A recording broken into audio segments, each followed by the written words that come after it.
नमस्कार, S prime news मध्ये आपल्या सर्वांचं स्वागत. बंद खोलीत काकाचा रोमांस सुरू आणि अचानक चिमुकल्या पुतण्याची एंट्री झाली. नको त्या अवस्थेत काकाला प्रेयसी सोबत बघितलं. आपल्या अनैतिक संबंधाची चर्चा आता गावभर होणार या भीतीने काकाने लाडक्या पुतण्याचा गळा दाबून जीव घेतलाय. सुरुवातीला बेशुद्ध पडल्याचा बनाव केला, मात्र पोलिसांनी बोलका पट्टा दाखवताच त्याने गुन्हा कबूल केलाय. दक्षिण सोलापूर तालुक्यातील बरूर गावामध्ये 4 जून शनिवार रोजी एक 5 वर्षीय चिमुकल्याचा गळा दाबून खून झाल्याची घटना घडली होती. त्यामुळे संपूर्ण गावामध्ये हळहळ व्यक्त होत होती.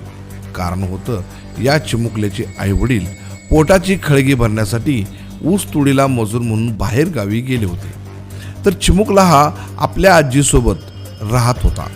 या घटनेचा मंद्रुप पोलिसांनी सखोल तपास करून आरोपीला बेड्या ठोकल्या आहेत. नेमकी ही घटना कशासाठी आणि कोणी घडवली हेच आपण आजच्या व्हिडिओतून जाणून घेणार आहोत. समर्थ कास्तार वय 5 राहणार बरूर हा चिमुकला आपल्या आजीकडे राहत असून घराजवळ त्याचा सक्का काका अंकुश कास्तार देखील राहतो. समर्थ हा नेहमीच काकाकडे जाऊन खेळत असतो. शनिवारी देखील तो काकाकडे जातो असं आजीला सांगून गेला होता. तो परत आलाच नाही. काही वेळाने काका अंकुश कास्तार यांनी समर्थला हातावर उचलून घेऊन घराकडे आले. त्यावेळी त्याने आजीला सांगितले की तो अचानक बेशुद्ध पडलाय आणि त्याला दवाखान्यात घेऊन जाऊ. समर्थला एका खाजगी हॉस्पिटलमध्ये घेऊन आल्यानंतर डॉक्टरांनी तपासून त्याला मृत घोषित केले. पण डॉक्टरांना शंका आल्याने त्यांनी पोलिसांना कळवले. मृत समर्थचा मृतदेह शवविच्छेदनासाठी शासकीय रुग्णालयात आणले. त्यानंतर संबंधित डॉक्टरांनी त्याचा गळा दाबून खून केल्याचा अहवाल दिला.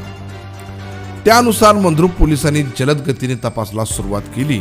तेव्हा तो आजीकडून घरातून कसा आणि कुठे गेला याची चौकशी सुरू केली असता आजीनं तो काकाकडे खेळायला जातो म्हणून गेला.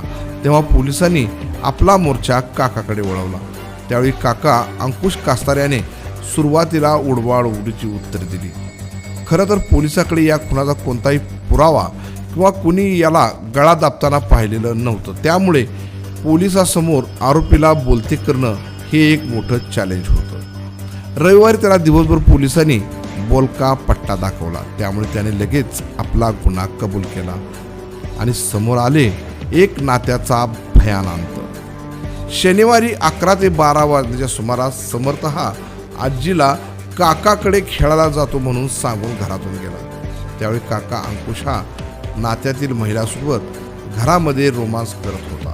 नेमकं त्याच वेळी समर्थ हा काका काका म्हणत घरामध्ये आला आणि समोर नको त्या अवस्थेत दोघांना पाहिले. आता ही खबर आजीपर्यंत पोहोचणार आणि आजी गावभर करणार या भीतीने त्याने समर्थला समजावून सांगण्याऐवजी त्याला नात्याचा विसर पडत थेट रागारागा त्याने आधी बेदम मारहाण केली, तर नंतर शेवटी गळा दाबला. त्याचा जीव जाताच तो भानावर आला आणि बेशुद्ध पडल्याचा बनाव करत त्याला घेऊन तो आजीकडे आला आणि स्वतः आजीसोबत हॉस्पिटलमध्ये घेऊन गेला. मात्र त्याच्या अंगावर खुणा सगळं सांगून गेल्या आणि डॉक्टरांनी पोलिसांना बोलावले. त्यामुळे मंद्रुप पोलिसांनी जलद गतीने तपास करत आरोपी काकाला बेड्या ठोकल्या आहेत.